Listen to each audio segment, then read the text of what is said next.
సిద్దిపేట జిల్లా హుస్నాబాద్లో బీజేపీ నేతలు పలువురు దేశ ప్రధాని నరేంద్ర మోడీ చిత్రపటానికి పాలాభిషేకం చేశారు. అనంతరం పలువురు బీజేపీ నేతలు మాట్లాడుతూ దేశవ్యాప్తంగా జనగణనతో పాటు కులగణన చేపడతామని కేంద్ర ప్రభుత్వం నిర్ణయం తీసుకోవడం పట్ల హర్షం వ్యక్తం చేశారు.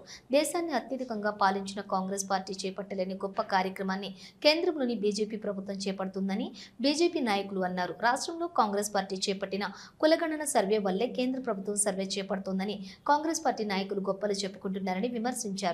రాష్ట్రంలో చేపట్టిన కులగణన సర్వే తప్పుల తడకగా సర్వే అని ఆరోపించారు. కేంద్ర ప్రభుత్వం పటిష్టంగా కులగణన సర్వే చేపట్టి కులాల ప్రాతిపదికన అందరికీ సంక్షేమ ఫలాలు అందేలా కృషి చేస్తుందన్నారు.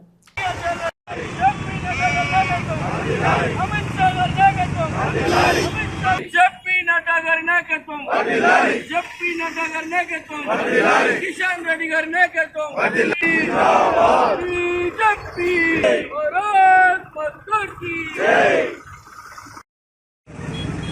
గౌరవ భారత ప్రధాని బహుజనుల ముద్దుబిడ్డ నరేంద్ర మోడీ గారి నాయకత్వంలో ఈ దేశ చరిత్రలో ఎన్నో పార్టీలు పరిపాలించినాయి. ఎన్నో పార్టీల ఆధ్వర్యంలో ఎన్నో సంస్కరణలు వచ్చినప్పటికీ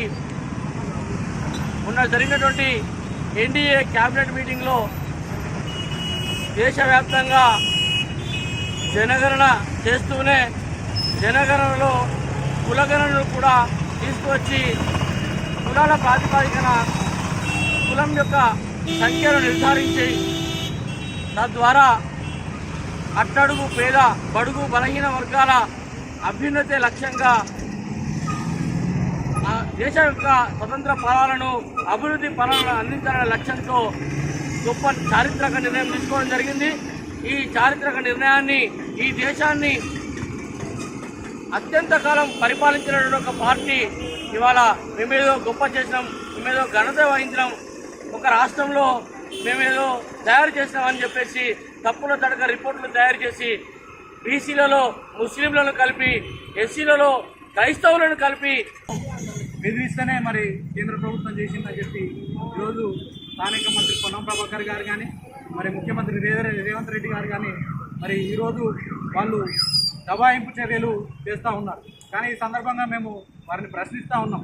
పొన్నం ప్రభాకర్ గారు దేశవ్యాప్తంగా 75 సంవత్సరాలు మీ పరిపాలనలో ఉన్నది కదా, ఇన్ని సంవత్సరాల బట్టి మరి కులగణన ఎందుకు చేయలేదని చెప్పేసి ఈ సందర్భంగా మిమ్మల్ని ప్రశ్నిస్తూ ఉన్నాం.